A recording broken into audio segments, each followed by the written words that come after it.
पेशावर की इंसदादी दहशतगर्दी अदालत ने 9 मई के एहतजाज के दौरान तोड़फोड़ और सरकारी अमला को नुकसान पहुंचाने के केस में पीटीआई के रहनुमाओं समेत 30 मुलजिमान को बरी कर दिया है। इसके साथ साथ आपको बताएं कि सूबाई वजीर मीना खान आफरीदी, कामरान बंगश, तैमूर सलीम झगड़ा और दीगर रहनुमाओं को भी बरी कर दिया गया। हम बात करेंगे डॉन न्यूज़ के रिपोर्टर अब्दुल हकीम मोहम्मद से। अब्दुल हकीम, बताइएगा इस बारे में।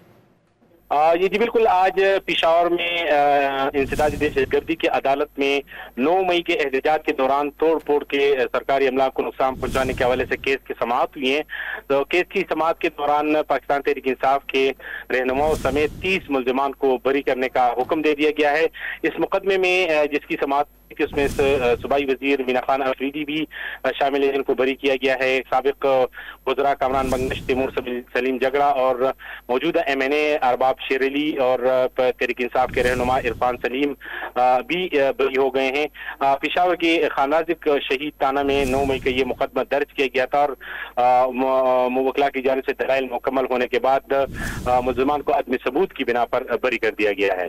जी, अब्दुल हकीम मोहम्मद, आप हमें अपडेट कर रहे थे, बहुत शुक्रिया आपका।